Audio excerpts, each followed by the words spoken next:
السلام علیکم دوستو، امید کرتا ہوں آپ سب بالکل خیریت سے ہوں گے۔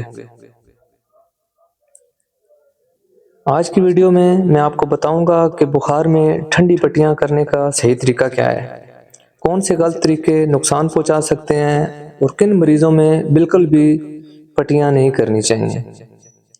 تو دوستو، سب سے پہلے اگر بات کریں ٹھنڈی پٹیاں کیوں کی جاتی ہیں۔ بخار میں جسم کا درجہ حرارت بڑھ جاتا ہے۔ کولڈ سپونجنگ جسم کی سطح سے گرمی کم کرتی ہیں۔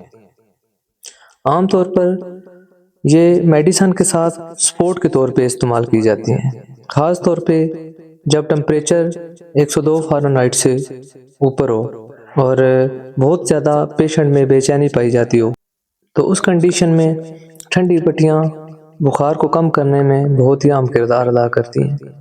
دوستو، ٹھنڈی پٹیاں کرنے کا صحیح طریقہ میں سٹیپ بائی سٹیپ آپ کو بتاؤں گا۔ تو سب سے پہلے پانی نیم ٹھنڈا ہونا چاہیے، برف والا پانی ہرگز نہیں ہونا چاہیے۔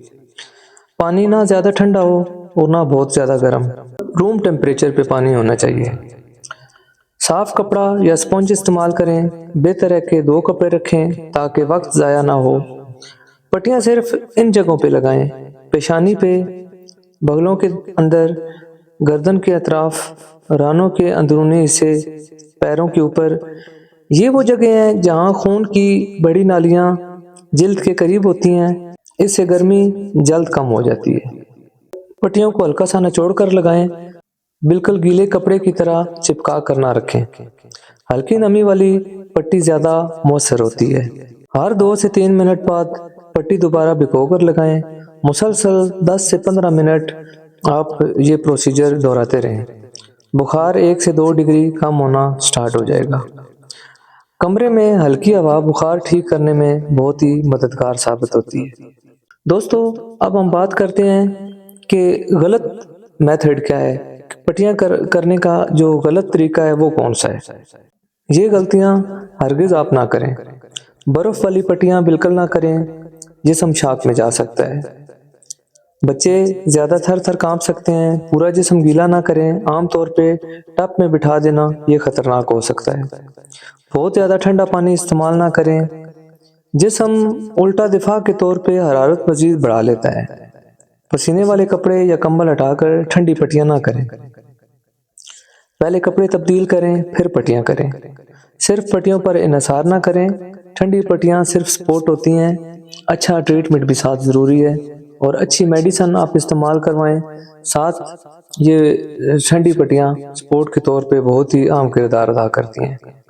دوستو، اب بات کرتے ہیں کہ کن لوگوں میں ٹھنڈی پٹیاں نہیں کرنی چاہیے۔ بچے جنہیں بہت زیادہ شیورنگ ہو رہی ہو، ہائپوتھرمیا کی کنڈیشن میں بھی ٹھنڈی پٹیاں نہیں کرنی چاہیے۔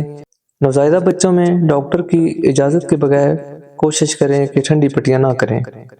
اس کے علاوہ دوستو، ڈینگی فیور میں یا ٹائیفائڈ فیور میں جب بہت زیادہ شدت کا بخار ہو اور مریض ساتھ بہت زیادہ کمزور بھی ہو، تو اس کنڈیشن میں بھی کوشش کریں کہ آپ ٹھنڈی پٹیاں نہ کریں۔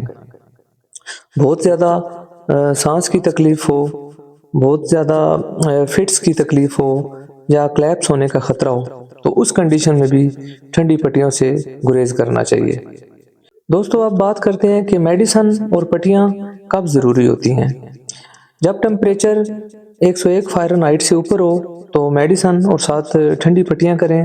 بچوں میں 102 فارنہائٹ سے اوپر ہو تو 10 منٹ لازمی ساتھ ٹھنڈی پٹیاں کریں۔ اگر بخار کم نہ ہو رہا ہو تو فوراً کسی ڈاکٹر سے رابطہ کریں۔ دوستو، امید کرتا ہوں کہ یہ میری ویڈیو آپ کو پسند آئی ہوگی۔ اگر آپ کو بخار میں ٹھنڈی پٹیوں کا صحیح طریقہ سمجھ آ گیا ہو تو ویڈیو کو لازمی لائک کریں، شیئر کریں اور چینل کو لازمی سبسکرائب کریں تاکہ ایسی مزید ویڈیو آپ تک پہنچتی رہیں۔ دوستو، اپنی خصوصی دعاؤں میں مجھے یاد رکھیے گا۔ اللہ حافظ۔